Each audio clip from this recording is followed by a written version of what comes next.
Hello, Netherlands. All right, we're from all over. I'm going to throw that resource in the chat one more time. Okay. So these are the notes for today. These are the cliff notes or the highlights of the presentation. So this is going to be all you're going to need for today. And we will go ahead and get started.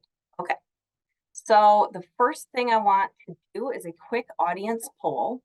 All right. So let me know where or what is your current role in education and how often do you currently use AI? All right, so that's our first question. Go ahead and scan the QR code.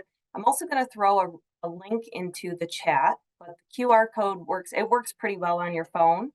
So I'll throw that in the chat as well. Just let me know what's your current role in education and how often do you currently use AI? I'm sure it's different than normal because normally, when you're not at an AI conference, you get very different answers than what we're going to see here, I'm sure. Okay, so either use the QR code or you can use the link in the chat.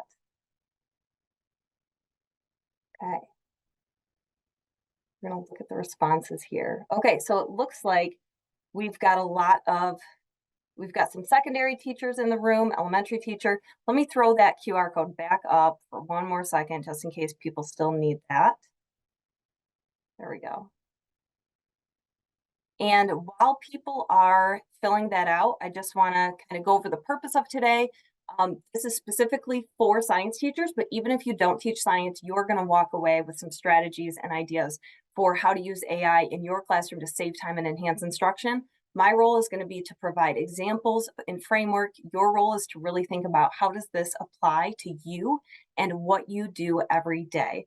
And some suggestions for today. I know with a virtual conference, paying attention and being fully present is sometimes challenging, but I encourage you to do that and just know that the more present that you are today, I am going to have a couple activities where I want you to try some things out. So I'm hoping that you will be active, engaged participants as we go through this. So you can think about how does this apply specifically to what you do. All right, so let me go back to this, the results here. Okay, so it looks like, there we go. I'm going to refresh it. All right, here we go. This looks more accurate to the number of people we've got here. So we've got a lot of secondary teachers, an instructional coach, some admin, some elementary teachers. Okay, great. So I think this is going to be an excellent fit for everyone in the room. We're going to talk about that second question in a minute. Just a quick overview of what the learning objectives are for today. We're going to look at prompt engineering a little bit, and we're going to look at a framework. But yesterday, Joe Marquez talked about a prompting blueprint, and I like that language better. This one's going to be a little different, but we're going to talk about prompt engineering a little bit, and then we're going to spend most of our time here thinking about how does this apply to science, and how will these tools, how can I incorporate these into whatever curriculum you already have and improve inquiry-based learning and teaching, okay? So first, I just want to share Powerful Teaching. I've got the book right here. This book is incredible. I want to know, just throw in the chat, how many of you were like good at college? How many of you did, like, I guess put in the chat, did you find college, like, were you good at it? Was it super challenging? How do you feel about going through college in general? So just pop that in the chat. Yeah, okay, yep. Don't be afraid to toot your horn here, all right? Never had to study until college. Yep. Okay, I resonate with that. Mostly good, then there's that one subject. Yeah. Awesome. Yeah. So similarly, I did pretty good in college. I absolutely had to study. I went to a major university, but I kind of liked studying. I'm a little bit of a nerd like that. And when I read this book, when I read Powerful Teaching, a light bulb went off because what I realized is that the reason why I was good at college is because I was using so many of these strategies that are in here. I would never have thought to lay them out and explain them the way that it is in this book. And so this is just, I've just got to say, please read this book. This was one of those epiphany moments where it transformed the way I thought about teaching and learning in general. And after I read this, I thought everybody needs to know this. And so I have been providing professional development and training on these strategies in here, which is why it was so amazing to see the author, to see Dr. Agarwal, uh, give her presentation this morning. And another big epiphany, when I think about big epiphany moments as an educator and what types of things really shifted my framework of, how does teaching and learning work? Another one was ChatGPT. So I started using ChatGPT back in December of 2022.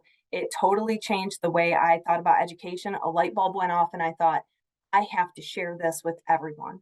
I have to share this with other teachers. And so that's exactly what I did. I did something I thought I'd never do. I jumped on TikTok and started making videos.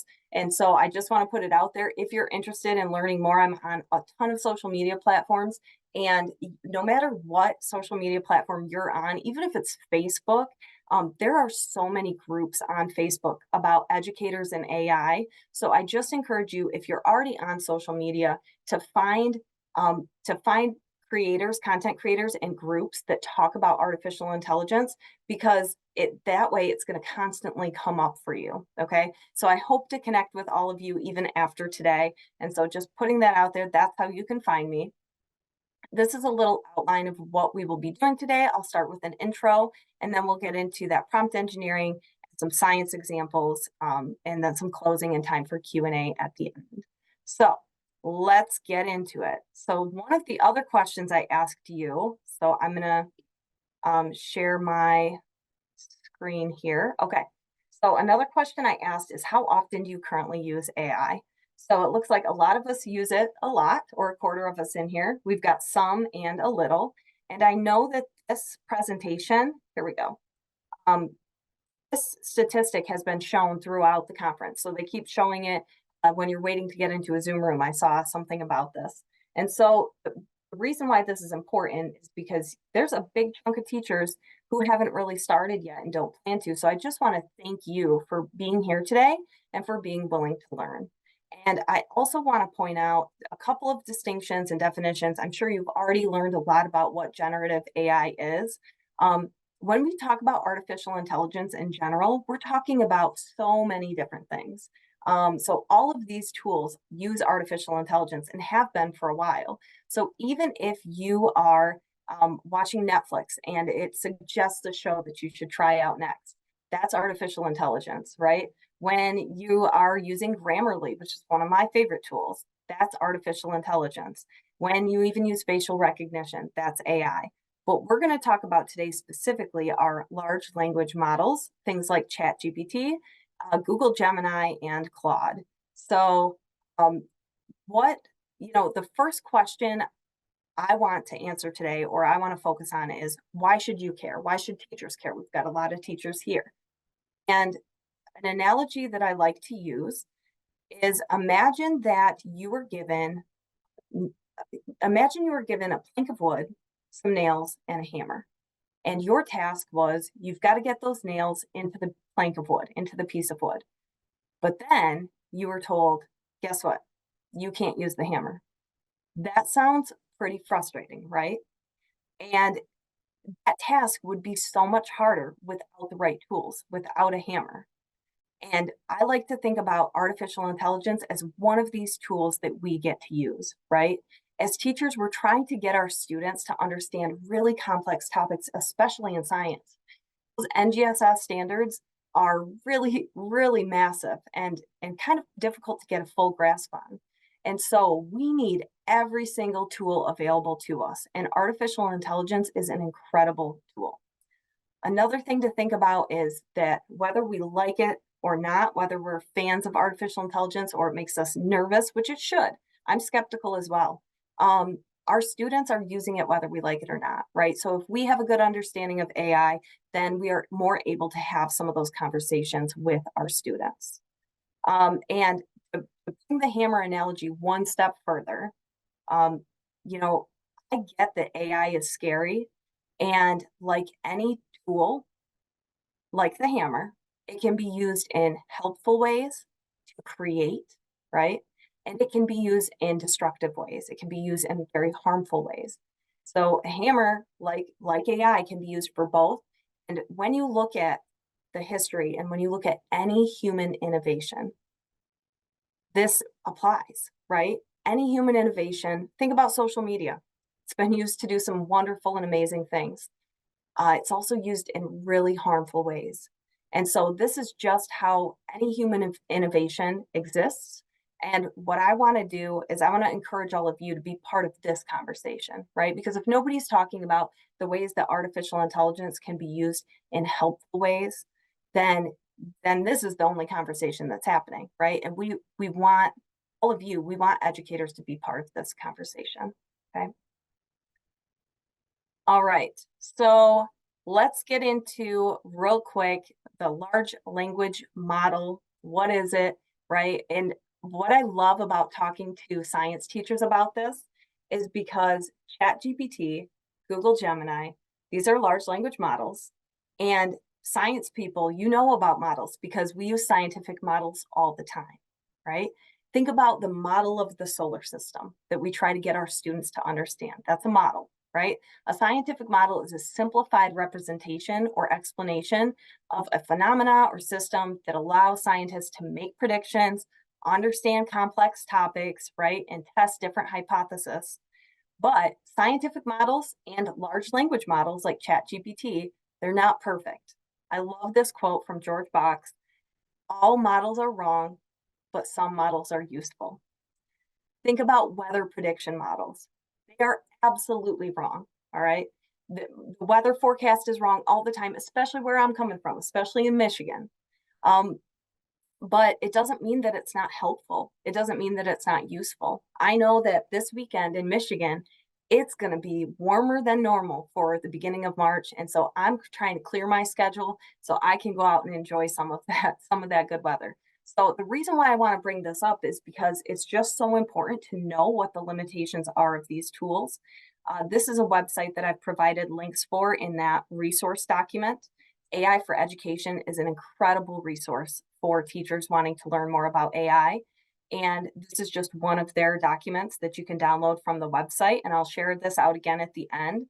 But this just goes to show us, it summarizes what generative AI is, but it also talks about this down here, the 30-20%, around 3 to 20% of chatbot outputs are inaccurate, which are called a hallucination, right? So going back to that, all models are wrong. ChatGPT will be wrong. It doesn't mean it's not useful. And what I find is that when teachers go into using these tools for the first time and they expect them to work perfectly, they are let down. And so on the flip side of that, when teachers understand that it's imperfect and that there are hallucinations and things like this, then they have a more realistic mindset and they're more happy with the output, right? So just keep this in mind and be on the lookout for hallucinations today because we're actually going to try some of this out. Okay. All right. Let's go on. Here we go. All right, so that was the intro. We are on to the next part, which is talking about prompt engineering. All right. And what I just want to say, the basics of this is your input is going to equal your output. All right. The quality of your prompt is important. And when you hear about prompt engineering, it sounds really complex. But here's the thing, you are all teachers. And so you already know how to do this because you are excellent at giving really, really specific instructions and then giving feedback. And that's all that prompting is about. So imagine that you're talking to, one way people like to put it is imagine you're talking to an intern who doesn't know a lot about the topic when you are talking to ChatGPT. And the same goes here with, think about when you talk to your students, when you give directions, you have to be really specific. So here's another resource from AI for Education. I want you to take a moment to just look at these 3 examples and then type in the chat. What do you notice about the more effective prompt? What does it have that the others do not? So I'll give you a moment to read those and then just throw it in the chat or come off mute if you want to speak up and talk. What's the difference here?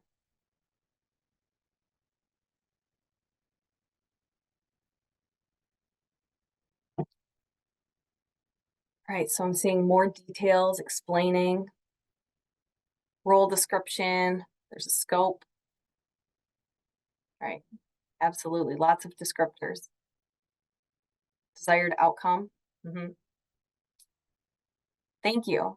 All right. So this model, this is called the PrEP framework. This is a prompting framework. I didn't come up with this. Daniel Fitzpatrick did. And I've got links on the resource doc at the bottom to one of his posts where he talks about this. And it's the PrEP framework. And yesterday I attended Joe Marquez. I attended his session about, he talked about prompting too. And he said, you know, he said, I don't really like the word framework. I prefer the term blueprint because it's just a guideline and you don't have to have all of these things. And that is so true. All right. This is the one that I have found to be really simple and the most helpful. And so that's why I'm sharing it today. But a really good prompt is going to have, the task, what do you want it to do? But then also a role. This one is so important. I do this almost every time that I prompt. I give it a role or say act as this or act as that. Explicit in instructions, so give it that detail and then set parameters for the answer. Okay. Are there any questions or comments on this or any other tips for prompting in general that anyone wants to share? Okay, we're going to try it out in a minute. So this resource document that I have shared, I'm going to put it in the chat again. Okay, there we go. So this is the main resource document that we'll be using today. And you'll notice that right on the front page, there is the group prompt doc, right? So I want everyone to click on that. And I triple checked my share settings for this. So hopefully this is ready to go, but let me see. All right. So you should see something like this. I'm going to go to the document. Okay. All right, we've got some people in here. Great. So I want you to try this out. I want you to try to think of a prompt that you could use as a science teacher. And then I'm going to give a bunch of examples. And I'll just share. So go ahead and put your name in one of these columns. And then write what is your basic prompt. Give it a role. Okay. Be explicit. A lot of times this is like a standard or a topic for teachers. And then define some parameters. Mine's a little lengthy. Yours doesn't have to be. Okay. So I'll just give you some time to fill that out.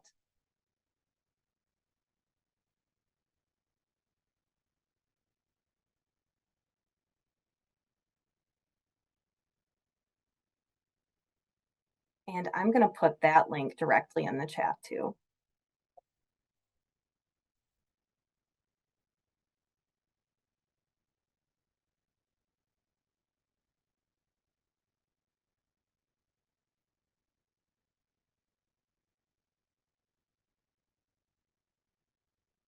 Ooh, this is so cool.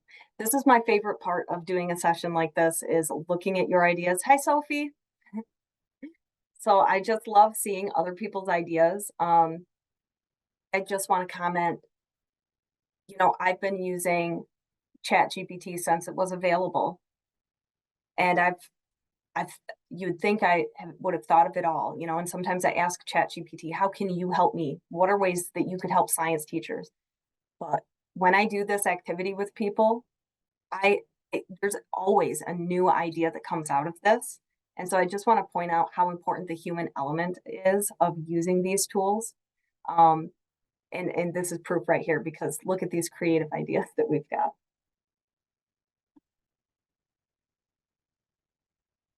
Like the board game covering evolution. I'm really, really curious what it would come up with for that. That's so cool.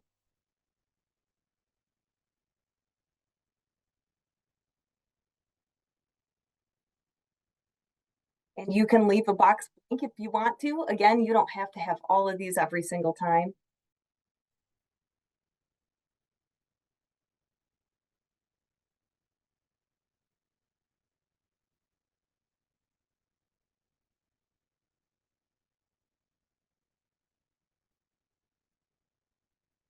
Great.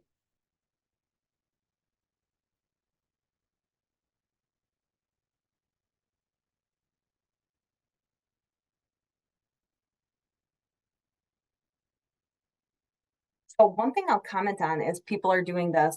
One thing I've noticed in my experience is sometimes giving the entire standard to the tool is really helpful. Sometimes I've noticed the learning target or like the very specific thing for that day is more useful. So that's something you can kind of play around with. Okay. Yep. I'll add the link to the chat. Absolutely. I'm going to first put in the group prompt doc, and then I'll put in the other one.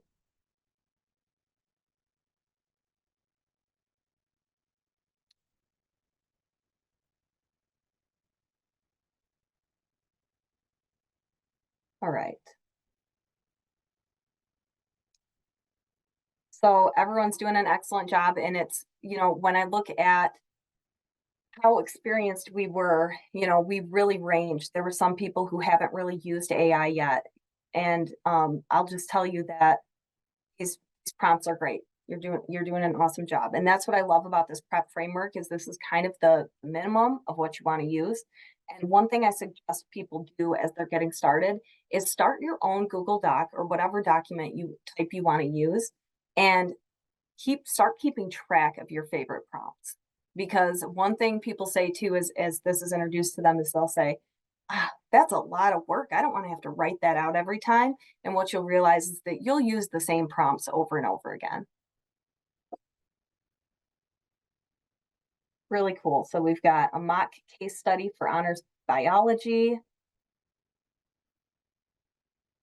an experiment on different reactions. That's awesome. Words you can include as a science teacher specifically too is inquiry based. Anytime you use that, or the 5E lesson plan is another really simple format that you can use that when you use that language, it'll know what you're talking about and it does a really good job. So design process. So a lot of these I'm seeing a lot of people think of ways that you could use AI as a brainstorming buddy, which is one of my favorite ways to use the tool. I'm a creative person, and I treat ChatGPT as that brainstorming buddy, or almost like a coach sometimes to coach me through a process. And so this is one that I taught eighth grade science for 10 years, and I'm coaching an eighth grade science teacher right now. And I am a gamer and I play Mario Kart. And this has been on my mind every time I play Mario Kart. I'm like, this is such a good, because I'm always trying to find the perfect character with the different, there's all these different factors and variables with force and mass and acceleration and friction. And so I was like, I've got to see what Chat GPT can do with this. And it came up with, I've got a link to the output right here, but it came up with a pretty good project or beginning to a project about how I could do this. And I'm actually going to see if the teacher's interested. But it's something that can elevate your thinking and take it to that next level. So these are awesome ideas. So what you would do from here, and yep, you can copy right in the whole standard. So what you can do from here is, I am engagement activity. Okay. I'm actually going to try this, Stephen, if you're okay with it. So from here, you would just copy this prompt, and then you're going to go right into whatever your favorite tool is for your large language model. I go in between ChatGPT and Google Gemini a lot, and you would just put it in there, you'd paste it in there, and then it'll come up with an answer for you. And the thing I want to share out, which I'll show you examples of later on, is this is pretty good. What I want to talk about later on is best prompting comes after this first one. So it's pretty rare that the first thing that I get is like, oh, I'm done. Okay. Usually it's the follow-up. And so earlier I said you're all teachers. You are excellent at giving very clear, specific directions, and you're also great at giving feedback. I love that, Sophie. I like to call it prompt massaging. Yes. So it's you kind of get to go back and see what it came up with and then give it that feedback. So feel free throughout this presentation, feel free to go through and check out this prompt. I got too many windows going. Um, check out this, try out some of these different prompts in ChatGPT or Google Bard, Google Gemini, and see what it comes up with. And also, I'm doing a repeat of this session later, and I'm going to use the same document. So when you come back to it later, you're going to see even more. All right. So feel free to share these, and thank you for engaging in that activity. These are some awesome ideas. So a few other things, I'm going to kind of move forward a little bit. One thing I want to point out is that it doesn't have to go in that exact order. For whatever reason, I like to start with the role. That just comes naturally to me. And then you can see my prompt is kind of in the middle of it. And then I have my explicit things are usually things like your grade level, subject area, and topic or the standard.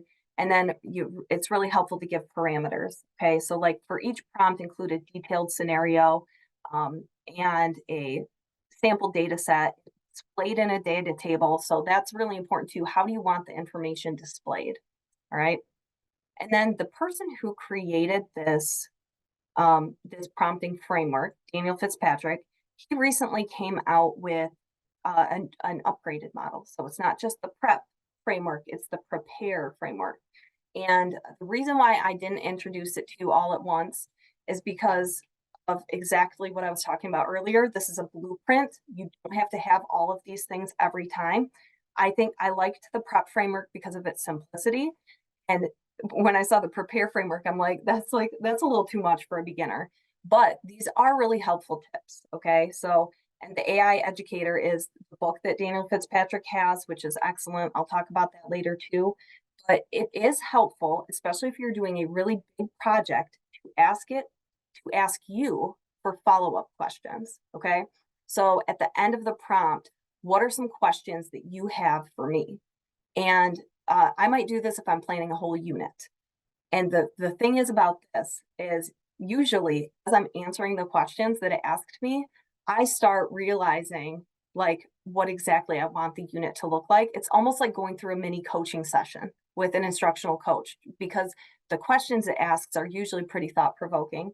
You can ask it to rate its response. You can appeal to its emotions, not by being polite or saying please and thank you, but saying things like you must and or you will be penalized or I will pick you for a better solution. There's research been done on this, and these things help result in a better prompt. And so again, I've got at the bottom of the document, there's that link to the whole paper about this prompting framework. And then there's some additional tips. I really want to get into the science examples because that's probably why you're here. Okay. So those tips are there for you to look through that resource later on. So one thing as a science teacher who's trying to teach the NGSS standards, which are very complex, one thing that we need to do a lot of times is come up with like a claim evidence reasoning. This is a really popular format for a lot of science teachers to get students to explain their thinking in. And I copied this prompt from that document that I gave you. It does have sample prompts. And so you just copy it over and then you'll change it for your grade level and subject area. This is the prompt that I just showed there. Then it will generate a claim evidence reasoning prompt. And this is my creative version. I have a creative version and a boring version. And so it gave me some pretty fun ideas about how I could do something about natural selection. And it came up, I liked what it came up with. But again, you got to keep going. It's usually not the first try that gets you what you want.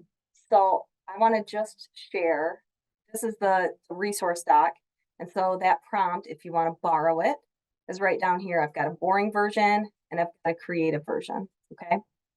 Now, one thing that I did a similar session earlier this week about this claim evidence reasoning. And the thing that came up is people said, look at the data that it gives though. This is like really basic data. I want my students to analyze more data. And so I have been trying all these different tools since then. And I'm like, there's got to be something better out there. Finally, I tried Google Gemini and the results were much better. So I tried that claim evidence reasoning prompt, the creative one, and it came up with some really good examples. I liked the great slime mold escape. So during a high school science project, a slime mold escapes and starts growing rapidly in the school's greenhouse. The slime mold comes in two types. So I had this fun story to it. And what I did is the first time through, it gave me some really basic data, but then I said, hey, can you give me something more? I want more complex data for my students to analyze. And it did a much better job than any of the other tools I've tried. Okay. So I highly recommend, if you want more elaborate data and sample data sets for your students to analyze, try Google Gemini. Okay. And after it came up with this data table for me, which Google Gemini, you can export it directly to Sheets, which is another incredible feature. Then I asked for a rubric, which it gave me an excellent rubric. But then again, I took it even a step further. So I encourage you to keep going. I asked for some sample responses. I wanted a high, medium, and low quality. And so it came up with this high, medium, and I love the low quality. I'm like, yep, that is exactly, that would definitely get this type of response from a student. So now I can give this to my students and say, hey, analyze this example. What would you improve about it? And so again, just kind of taking it that step further. And another thing I want to share, and this is related back to what Dr. Agarwal was talking about earlier with retrieval practice. Students need practice writing claim evidence reasoning conclusions or writing conclusions in general. And a lot of times, after you do an investigation, you might have students write a conclusion, but they need more practice than that. They need to retrieve that information and practice writing conclusions. And that's where I believe AI can really come in to help. It can give your students more of those reps, more practice using these skills. The other day, I was helping a teacher who is teaching her students about speed. And they did this whole lesson with buggy cars, this whole investigation. They found the speed of buggy cars, and then they found the average, discussed it, and the teacher just said, you know what, before the quiz, they need more practice. They need to retrieve this information. And so this prompt is in that document as well, all right? We used ChatGPT to come up with some scenarios where they would have to calculate averages and then find which object traveled the fastest. But we were able to get these examples that were really pretty engaging for our students. So the teacher said, I asked her how it went. She's like, it was incredible because they saw Fortnite and you had them, right? And I realized now I spelled Fortnite wrong, but that's okay. The kids noticed it. But the first scenario in these data tables and everything came out of ChatGPT was about Fortnite. The second one was about I think the second one was about turtles, but it was funny. And then the third one was about Taylor Swift and Travis Kelce. So this was perfect for exactly what we needed it for. The kids were engaged. They got to do a little bit more practice. They got to get more reps in. And so that's just another idea of how you can use it in science. All right, Vanessa, I'm sharing that resource document again for you. So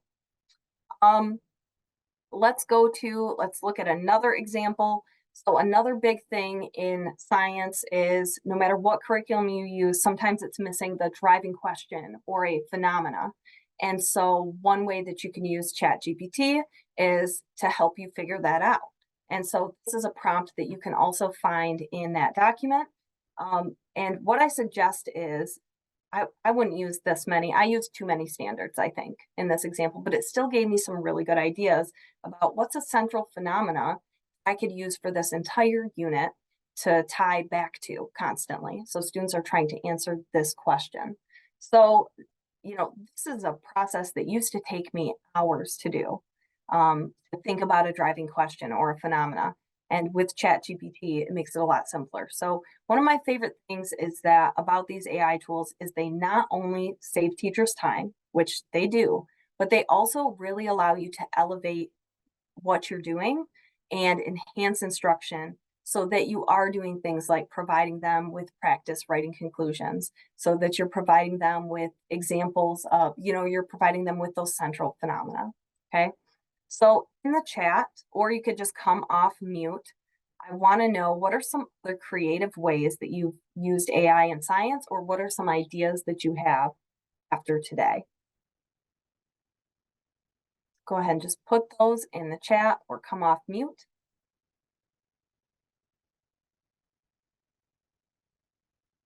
Okay, I love the science fair thing. It cannot, so here I'm going to take that a step further. So for science fair, based on student interest, there you go. Yep. So you could either yourself, have it come up with ideas for you, or you could have the students use it in that way. I love it. Um, it can also generate, you got to be careful with this because of the hallucinations, but it could also generate some texts about different topics to kind of pique their interest as well. All right. Any other ideas that people have or ways that you've used ChatGPT in science specifically?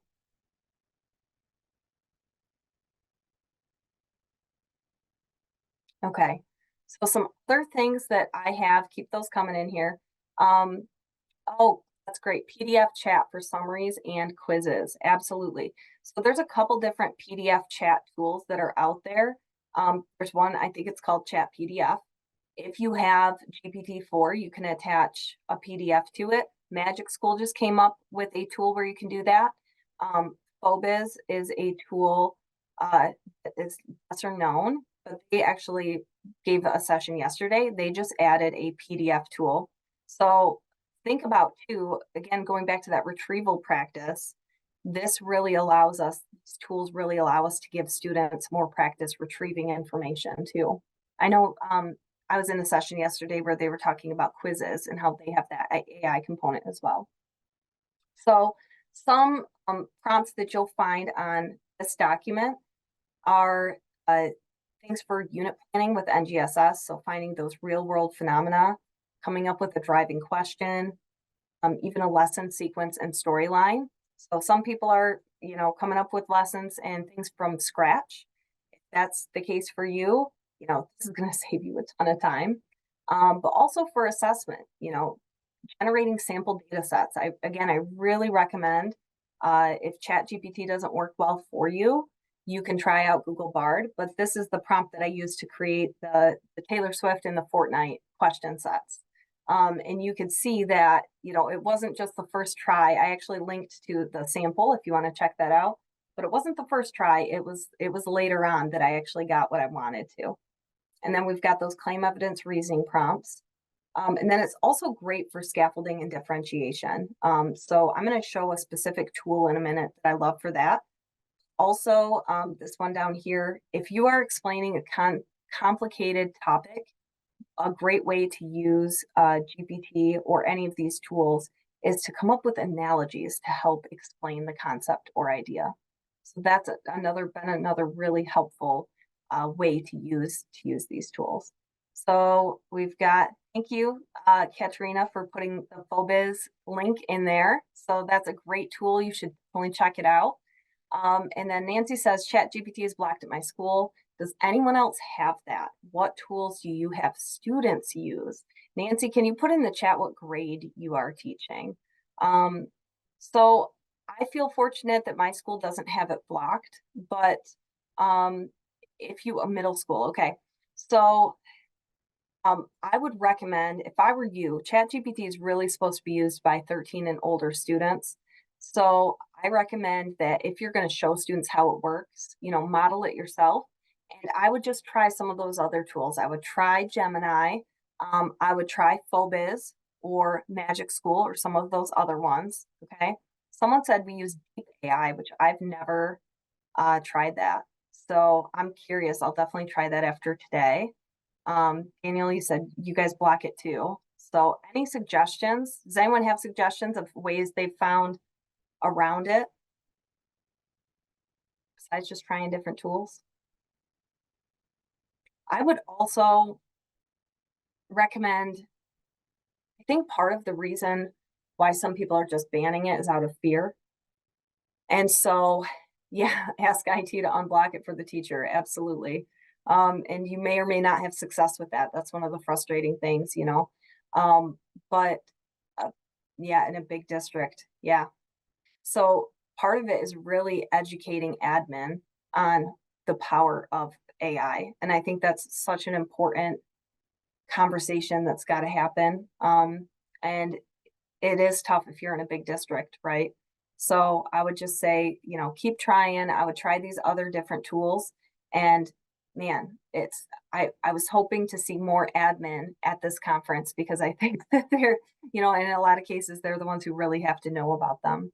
So I'm going to keep showing some different tools here that I think are really useful specifically for science teachers. And the reason why I went with prompting first is because if you know how to write a good prompt, it's like being able to know how to cook for yourself versus ordering out all of the time.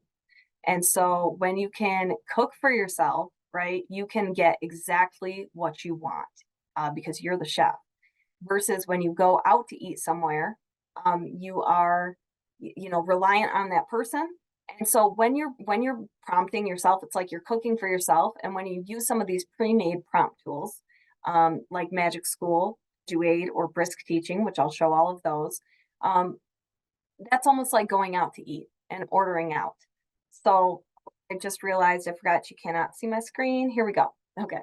So using these tools, it's almost like ordering out. And it's not that you should never use these because I love going out to eat because I might get a better product than I could make at home. I might just not feel like cooking that day. But when you know how to prompt, it means that you can actually cook for yourself. You can get exactly what you want. So I recommend both. And I do use these tools. I do have these linked in the notes as well. So if you go up here to the helpful links and resources, I've got Eduade right here, and then I've got a list of the top AI tools for teachers. And there's both Brisk and Magic School are on here. Okay, so this was put together by his handle on social media is the EduTech Wizard, and he is awesome to follow as well. So I highly recommend it. But these are some other tools that use AI that don't require prompting knowledge. So I'm going to demonstrate specifically how you could use some of these, enhance what you are doing in science. There we go. All right. So this first one, I'm going to show Eduade. What I love about Eduade is that it is made by 2 science teachers. Yep, I will share that link, Melissa. So Eduade was created by science teachers. At least one of them is still in the classroom right now. And I'll tell you what, when I use Eduade, I can tell it was made by science teachers because the responses are so good. These prompts are excellent that they use. And there's so many tools to choose from. A lot of these tools are freemium, meaning, you have to pay for some of the features. The Eduade, they're not looking to get a big profit. Their goal is really to just help teachers. I think it's $5 a month, but everybody gets 15 generations a month for free. And one of my favorite tools is the taxonomy scaffolding tool, which will take any topic, like students can determine the speed of a moving object, and it'll break it down into, the Bloom's taxonomy over here and show you different levels of remembering, understanding, applying. So this gives you more questions that you could use. This could really help revise an assessment. It can help with entrance tickets or warm-up questions and also exit tickets, okay? So a question in the chat, do you know if the premium is by individual user or does it do like group district pricing? I don't know the answer to that. So we can check that out if we have time at the end, but I do know they really prioritize affordable pricing. Okay. And that's just, that's just there's so many tools on Eduade. There's a whole suite of gamification tools that I really like as well. Another one is Magic School. And I'm sure a lot of people have been talking about it. What they have is you kind of just click on all of these different options. This is just one of their tools called Make It Relevant. And what we do here is you just put in your topic, and then you also describe your students. So I said, for example, my students are like I live in a farming community, and my students here, it's having a hard time loading here. There we go. So my students are from a small rural farming community in mid-Michigan, and we're learning about particle motion. And so here are 3 ways that this relates specifically to my students. So as you know, in science, sometimes we do hear that, like, I don't need to know about this. And this is just one way that you can really make it more relevant or personal for students. Any other Magic School users in here, go ahead and throw it in the chat. Um, and then finally, this last one that I really love is called Brisk. And so Brisk is a Chrome extension, and it has advanced. They're just making so many changes to the tool really, really quickly. But one thing I love about it is you could click on any article, and then you can down here, it'll show you what is the current reading level of the article. So this one about, from about the habitable zone and a new possible, exoplanet that was discovered. It's at a 10th grade reading level. And what you can do is then change it to any reading level that you want. You can even change the language that the output is in. And after you select that, so I want this at a 7th grade reading level, what it's going to do is when you click change reading level, it'll actually just pop open a Google Doc and start typing it for you. This is a game changer, because talk about elevating what you're doing. When you do this, you're taking a relevant story from the news and you're putting it at their level. So the different ways that I see teachers using this are either, for current events, just to find current events about whatever topic you're teaching, but then also extension activities. So think about all the times that your students are working on things, but there's this one group that gets done early. Imagine if you had at their reading level or at different reading levels all of these passages based on current events and engaging topics that our students are going to care about. And so from here, you can even take it a step further and you can create a quiz on this. All right, so I could go down here. I want to create a quiz about this exact topic, and I want you pick the grade level again, and it'll come up with that for you as well. So in a matter of minutes, you've got an entire article at their reading level. You've got questions to go with it. This is my favorite tool for sub plans. So if you need some sub plans real quick, man, this is a time saver. And guess what? It's not a sub plan that sucks for students, because it's about a relevant topic. So it's 2 birds, 1 stone. You're saving yourself time. You're improving what you're doing. I want to share just one more here. And that is Phobiz is a tool that is free right now in the US if you sign up. And they not only have training on AI, they also have digital tools. And one thing, the reason why I want to share this is if you attended the conference yesterday, they talked a lot about privacy and data. And the Phobiz has, because they're based out of Germany, they have really, really great, robust privacy data protection. And whenever you're using one of these tools, it'll remind you to not use personal student data.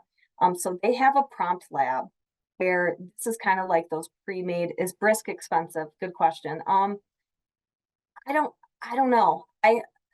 I can't think of the price off the top of my head. I use the free version, and a lot of teachers in my school do, and that seems to be enough. But yeah, with Phobiz, there's all of these different examples and pre-made prompts that you could use, right? Some of them are really specific, like team building games, icebreaker. But one reason I want to show this is because they have their own chatbot where you can, let me see, I did an analogy with this one at one point, but you can actually go into the settings and switch it to, you can have GPT-4 access with this tool for free. So that's a pretty neat feature. And you can also modify the role. So it has a standard role. How we talked about, that's a really important part of prompting. You can go in and edit the role of this. Okay. So a comment from Lynn, the Bummers reading levels are generally calculated in relation to fluent English users. Yes, good point. So let's see, she says from an assets-based perspective, it would also be nice to create text using the reading levels based on English learners / multilingual learners proficiency levels. Yeah, these kids might be making good progress in acquiring English, but it takes time. That's a very good point. Um, I think that the AI in general has the capacity to be really helpful for English language users, but most tools right now are just focusing on that basic reading level. So that's a good point. Thank you for sharing that. Um, I'm going to go back to some of those other external resources that I shared earlier. People wanted links to those again, so I'm going to put those in here as well. But three places I recommend you look. So this is the AI Classroom from Daniel Fitzpatrick. This is where I originally saw the prep framework for prompting, and it comes with tons of practical ideas. It's really a nerdy book. It talks about, the history of AI, and it's a big book, but what I love about it is you can flip to any page and then you could start reading from there and it'll still make sense and be useful. This is another tool. I'll throw this in the chat as well. This is just a list of the best AI tools for teachers, according to Andrew Davies, he's a fellow TikToker. And so I'm going to put this in the chat. But this is just, I like it because it's not too overwhelming. It's got some of the top AI tools here and even a video, a summary of what they do and a video for you to watch. So I'm going to put that in the chat. One thing I want to, I guess, just caution you on is there's so many AI tools. It's almost overwhelming. Don't feel like you have to use them all. There are tools. I haven't even checked out School AI yet, and I've heard so many great things about it, but I'm on tool. I have tool overload at this point. There's too many. And so find one that really works for you. Find one that you really like and stick with that. I do recommend, like people ask all the time, do you prefer ChatGPT or Gemini? I go back and forth between them, and I recommend, that's one thing I do recommend exploring both because they both have different uses. Another place I got a lot of material from this for today is AI for Education. I'll put this link in the chat as well. Right. So what they have that is really amazing, there's a couple things. I'm going to show you first the prompt library. Okay. So if you just go to Resource Hub and then prompt library, this is also linked in my document here, the AI prompt library. This has a ton of different prompts based on different categories. So if I go to, let's see, all right, formative assessments. All right. This is a really simple prompt. Some of them are bigger than this, but it will give you a prompt. It'll show an example and then tips for how to make the prompt work for you. So even as you're learning, eventually this prep framework, like it's just going to come to you as second nature. And so this is a great way to practice, because you're seeing prompts that have been used and vetted, and you're also able to tweak them for yourself. All right, and kind of change them up that way. All right. And then also, here's another thing. There's two other parts of this website that I find incredible. One are just the downloaded resources. And that's where I got this example, the three different levels of prompting. There's guides for how to create policies at your school, have their own prompting framework, flowcharts for students, should I use AI right now? So this is a great resource as well, just for educating teachers, educating students, but they also have an entire curriculum for students. It's 4 lessons. These lessons are amazing. I have tried them out myself and they were very fun. You could use these either with students using a tool like ChatGPT or a large language model, or you could be the only one using it and you could show them, you know what I mean? You could model it for them. So these lessons are written for you to use that either way. So AI for Education, bookmark that website. Is that through Applied Digital Skills? Let's see. Can you come off mute and just add a little more to that? What do you mean?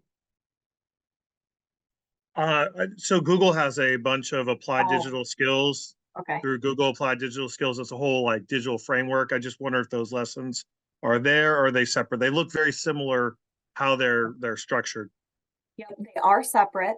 And that thank you. Yeah, those are great lessons though too, by the way.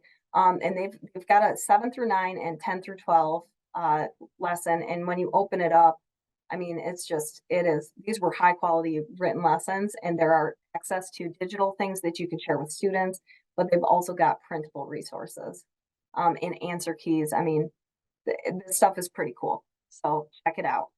All right, with the last few minutes here, I just want to point out I was doing a session for a group of teachers about AI.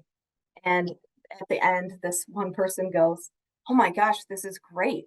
It's like I don't even have to think anymore." And I was kind of mortified by that, by that because that's not what I was getting at. And if AI is thinking for you, you're doing it wrong. All right. It's so important to think about not only how can I use AI right now to save myself time, but let's try something new. Let's try something different and elevate what we're already doing. So I just encourage you to think about that. Last thing, I do have a quick exit survey. I would really appreciate your feedback. So I'm going to throw that in the chat in a minute here. I've also got a QR code to it, but I hope to connect in the future. And you can find me, like I said, all over social media and different places like that. So let me minimize this. I'm trying to get my exit ticket link in the chat for you. And then as we're closing up here, if anyone has questions, feel free to put them in the chat. All right, thank you. And then definitely read, the other thing I want to say is definitely read that book. um, the Powerful Teaching Book. Okay, I think I got the link correct. See if that works. It worked. All right. So yeah, if you could take a couple minutes, fill out the exit survey, I really appreciate your time today.